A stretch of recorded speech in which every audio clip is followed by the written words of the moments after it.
You know what's horrible? What's horrible when the president of the United States whips up people to beat the hell out of people. No. Say goodbye. Wow, guys, I'm about to react to a new video. It doesn't get more ignorant and emotional than this.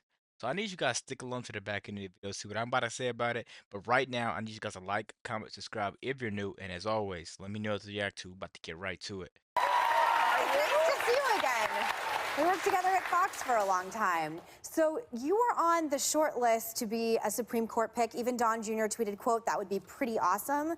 Did the president ever speak to you about being on the Supreme Court? Well, I speak to the president quite often, but there was no discussion about me being on the Supreme Court. And I think that's what he means by fake news. It's on the front page of a New York City, one of the biggest newspapers. Look, I've been a judge. I was an elected county judge. I mean, I love it. It's not the most exciting job in the world, but no. Okay. Well, what about the rumor that you've lobbied to take over Jeff Sessions' job as an attorney general? You said you just speak to the president all the time. I do. Have you spoken to him about that? I've known the president for 30 years, and I've spoken to him quite a lot over the last 30 years. But how and about to be that? honest, look, we talk about a lot of things, and I actually... But how about the attorney general? I'm trying to answer your question. Okay.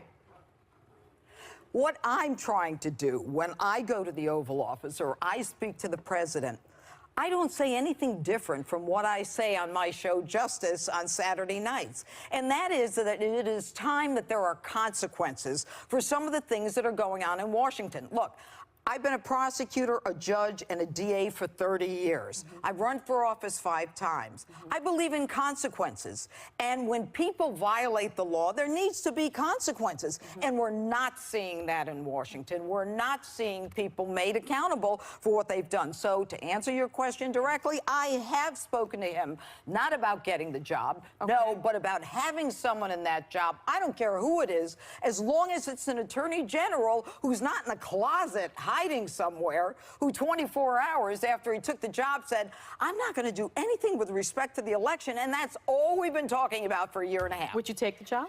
I haven't been offered the job. Okay. That's not a no. That's not a no. Well, let's talk a little about Russia. He met with Putin in Helsinki. A lot of folks, Democrats and Republicans, agree it was probably not the best idea because it kind of undermines our country. What do you think? Not the best idea, Whoopi? Come on. Every president in the last 75 years has met with the head of the Kremlin. And I think the most important thing to take back from this meeting is the fact that Russia and the United States have more nuclear power than the rest of the world.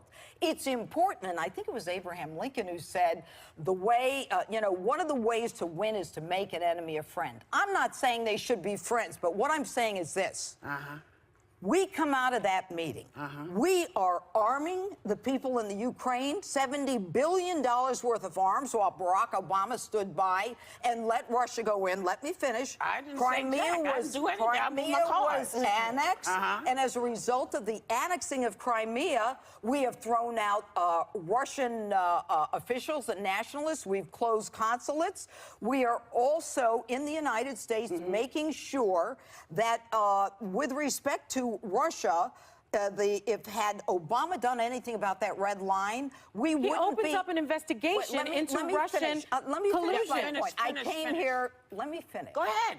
Okay, that but for Obama drawing the line in the red sand and doing nothing about a red line in the sand, we wouldn't have killed hundreds of Russians who were over there. So let me ask you a question. Let me ask you a question.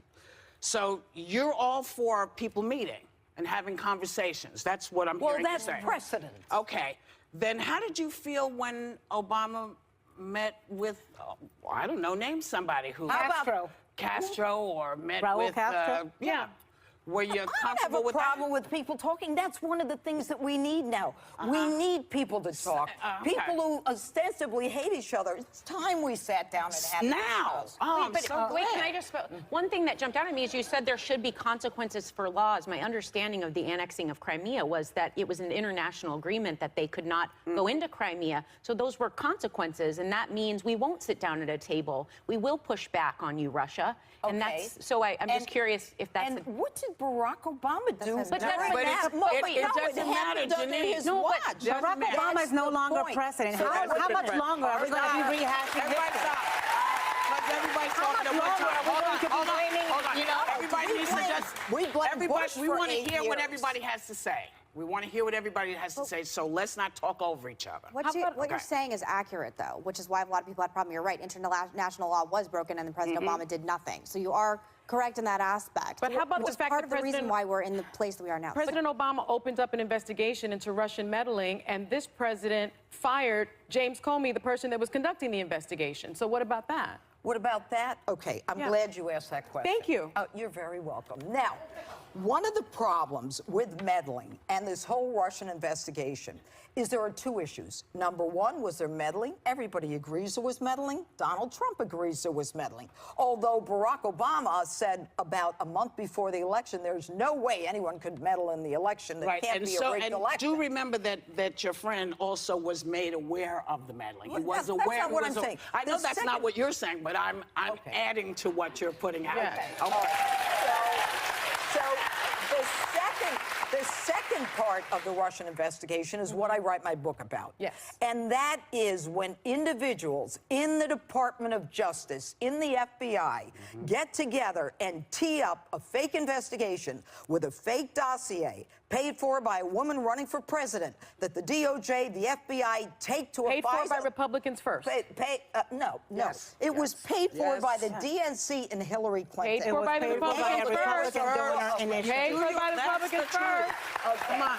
I wonder what Republican that was. Do you know? Paid for by Been Republicans referred, first. actually, it was a donor to one of his primary I'll opponents. finish this. So then they take it to a court, and the court then issues a warrant to spy on Americans. Now, if you're not offended by that, whether you're Republican or Democrat, Lady Justice is supposed to be blind, and the evidence is made clear from the email, text messages from the top FBI counterintelligence guy. We're going to stop him. It's not going to happen. We'll get an insurance policy. The insurance policy is Russia collusion.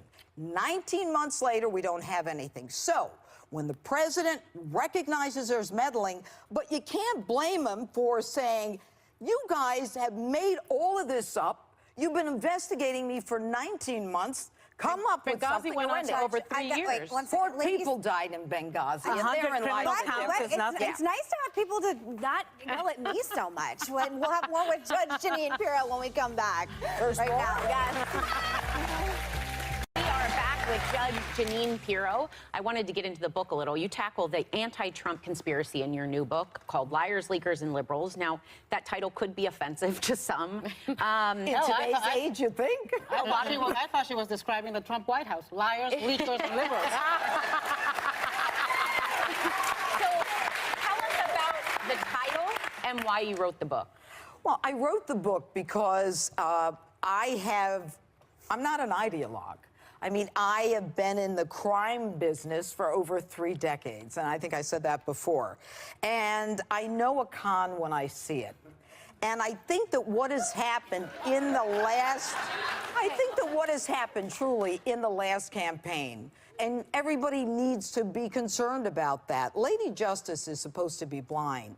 And when you start creating fake investigations, fake counterintelligence, you saw it yourself with Peter Strzok, who comes out and basically says he hates the president and he's going to take care of everything. They then go to a judge and get a warrant. That's a problem for me, and it should be a problem. Can I ask you, you just said The warrant, look, I've been a judge. I've signed those things. The warrant was based on a fake document by an opposing candidate in a national presidential race. This is what happens was in not third only world based on that, and you countries. know that. I do know.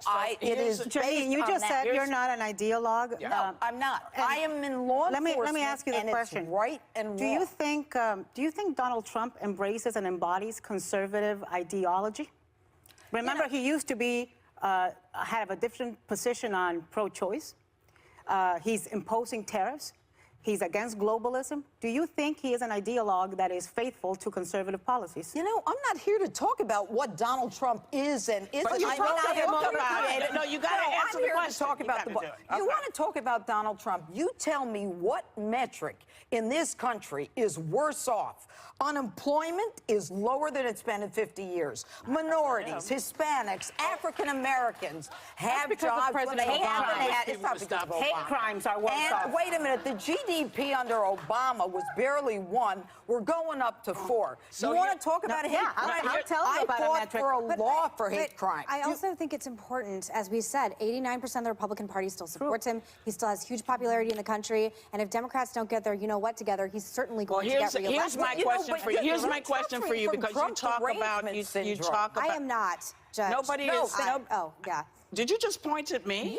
Yes. Listen, I don't have Trump derangement. Let me tell you what I have. Okay. I have a lot of. I'm tired of people starting a conversation with Mexicans or liars and rapists. I'm tired of people starting a conversation about this country. Listen, I'm 62 years old. There have been a lot of people in office that I didn't agree with, but I have never, ever seen anything like this. I've never seen anybody whip up such hate. I've never seen anybody be so dismissive. And clearly you don't watch the show, so you don't know that I don't suffer from that. What I suffer from is the inability to figure out how to fix this. That's my issue. But one of the things that you talk about a lot, and I'm curious about it, is the deep state. How long has the deep state been there, and who's running it? Well, I want to answer your question because you didn't actually ask you a question. You had your opening statement, which was how horrible it is that Donald Trump is talking about that's all what you, of these I'm people. sorry, You know baby, what that's I think what you is said. horrible? You said, Whoopi, you know you what's said horrible? that When it people was, who it's shouldn't okay. be here end up murdering the children of American citizens. You know what's horrible? What's horrible when the president is of the we United fund States sanctuary whips up cities. people to beat No. the hell out of people. No. Say goodbye. Let me go. I'm done. Thank you to Judge Jeanine Pirro. Her book, Liars, Thinkers, and Liberals, is out now. We will be right back. So, welcome back. So you saw me do something I very rarely do. I very rarely lose my cool, and I'm not proud of it. I don't like it. But I also don't like being accused of being hysterical, because that's one of the things I try not to be on this show. So, have a great day. Go enjoy the view. Thank you to Anna Navarro. Thank you Thanks for for- watching. Thank you for coming. Take a little time to enjoy the view. Bye, y'all. Wow, guys, The View absolutely cannot keep up with the judge. She has facts, and she's always being smart about what she says. And if you guys pay close attention, you could tell Whoopi was completely lost. The judge put out facts and logic against their programming that they're funded to push out. The left's agenda is going to be shut down when November comes. Let me know what you guys think about the video. Be sure to like, comment, subscribe if you're new. And as always, let me know what to react to. We're out.